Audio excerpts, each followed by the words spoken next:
O estranho sempre esteve profundamente enraizado nas entranhas da internet. Tanto que se não fosse assim, acho que esse canal nem existiria. Mas não é necessariamente um estranho grotesco e monstruoso. É aquele tipo de estranheza que você não sabe ao certo o que tá de estranho nela, mas você sabe que tem algo de errado. Onde a familiaridade se corrompe sutilmente. É aquela sensação de entrar numa casa que você nunca viu antes, mas que parece que foi construída sobre as fundações dos seus sonhos de infância, sendo o estranho, o conhecido, que se tornou irreconhecível. E bem, nós estamos na internet. Não há nada aqui que chame a atenção, que passe despercebido. E daí, de pouquinho em pouquinho, foi se criando uma nova estética e forma de expressão também. Nossa querida e odiada internet, que lida diretamente com tudo que é estranho, dentro e fora do nosso monitor. Distorções digitais, frases ambíguas sobrepostas em cenários abandonados ou vazios, uma sensação de falsa memória, que são, na maioria das vezes, perturbadoras e estranhamente reconfortantes. Mas aí é que tá. Por que a gente se sente tão atraído e se fascina tanto com isso? Por que essa estética se popularizou tanto nesses últimos tempos, já que na teoria algo estranho seria algo que desse repulsa, e nesse contexto ela nos provoca exatamente o oposto disso. Nesse vídeo eu vou apresentar toda essa estética do estranho e como nossa cabeça, querendo ou não, acaba lidando com isso. Mas antes de entregar o bolo, primeiro precisamos entender como ele é feito, entender o que realmente é algo estranho. Puxando do significado mais literal possível da palavra, o estranho é aquilo que tá fora de algo que já tá estabelecido, que é diferente e foge de algum padrão, algo exterior. Isso me lembra qualquer tipo de experiência que eu já tive com qualquer mídia nova que eu experimentava, principalmente mais lá na parte da infância por aí, que é bem mais fácil de se impressionar nessa fase da vida. Todo jogo, desenho, histórias que eu começava a conhecer, pra mim sempre de primeira era algo estranho, porque minha bagagem de vivências era muito pequena, não como se hoje não fosse. Então, qualquer história, qualquer coisa era algo bem mais fácil de ser estranho pra mim, por conta da falta de conhecimento de outras mídias. Era algo fora do padrão do meu convívio e de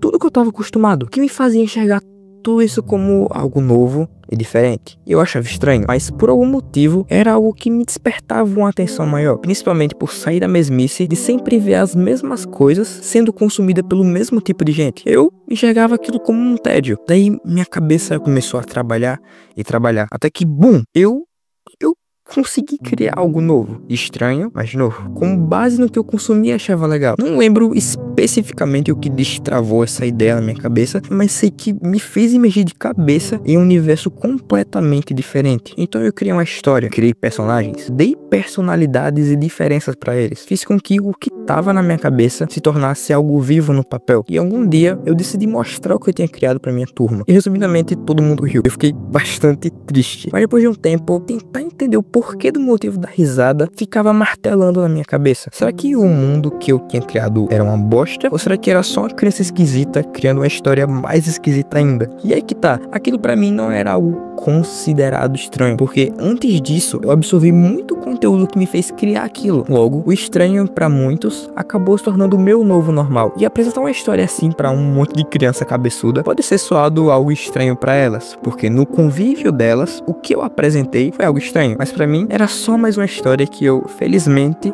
ou infelizmente, acabei desistindo. E isso nos mostra aqui, primeiramente, algo estranho está muito relacionado com a vivência de uma pessoa, o que obviamente é diferente para cada um, mas mesmo sendo algo subjetivo, a primeira definição que eu dei lá no começo do vídeo de que o estranho é algo fora do padrão estabelecido, ainda se encaixa em qualquer caso, já que para algo ser estranho, ela precisa ser diferente de coisas que a pessoa já está acostumada a ver, independentemente da bagagem que a pessoa tiver. Mas isso não ajuda muito se colocarmos em uma estética. Para uma estética ser uma estética, ela precisa ter um núcleo de coisas que a faça se tornar uma identidade visual. E como que o estranho, sendo tratado como algo subjetivo, se encaixaria em uma estética de algo único? Seguinte, a sensação de estranheza é, por natureza, subjetiva. Algo pode parecer completamente normal para uma pessoa e profundamente inquietante para outra. Isso acontece porque o estranho ativa memórias, sensações e arquétipos individuais. Em outras palavras, o cérebro se assusta quando reconhece algo familiar em um contexto que não deveria existir. Por exemplo, um corredor da escola vazio, iluminado às 3 da manhã. Cada pessoa tem seus próprios gatilhos de estranhamento, construído por vivências,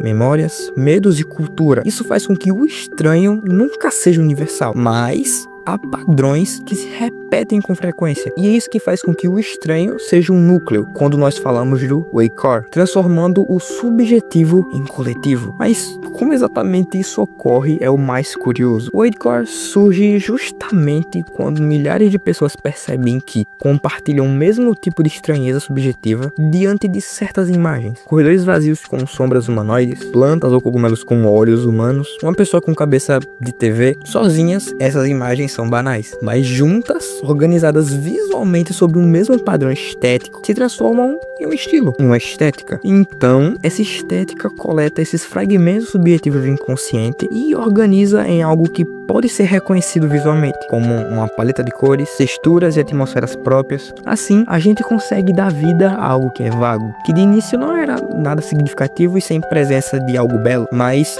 nos mostrando que, para tudo que tiver na internet, ela sempre vai se encaixar em algo, mesmo que esse algo seja doentio. Infelizmente ela vai ter lugar aqui. Mas o que de fato seria essas coisas estranhas especificamente, e o mais importante, de onde isso tudo surgiu? Tá, bora lá. Antes mesmo do Wakecore ter esse nome, já existia o sentimento e o que nos faz ser o que ela é, o que nos provoca essa antipatia, o estranhamento diante do cotidiano. Esse sentimento aparece e transborda na arte surrealista, no expressionismo e no cinema do horror psicológico, onde o desconforto nascia mais da ambiguidade do que do explícito. Essas obras foram sementes conceituais do que hoje em dia nós chamamos de Wakecore. Ambientes vazios e deslocados, sons abafados, repetições de frases sem nenhum sentido aparente, como se fosse um pensamento sem dono, sem rumo. Tudo isso cria uma sensação de dissociação com a realidade, o mesmo em que vemos nas imagens de Wakecore hoje, com a popularização dos computadores, da internet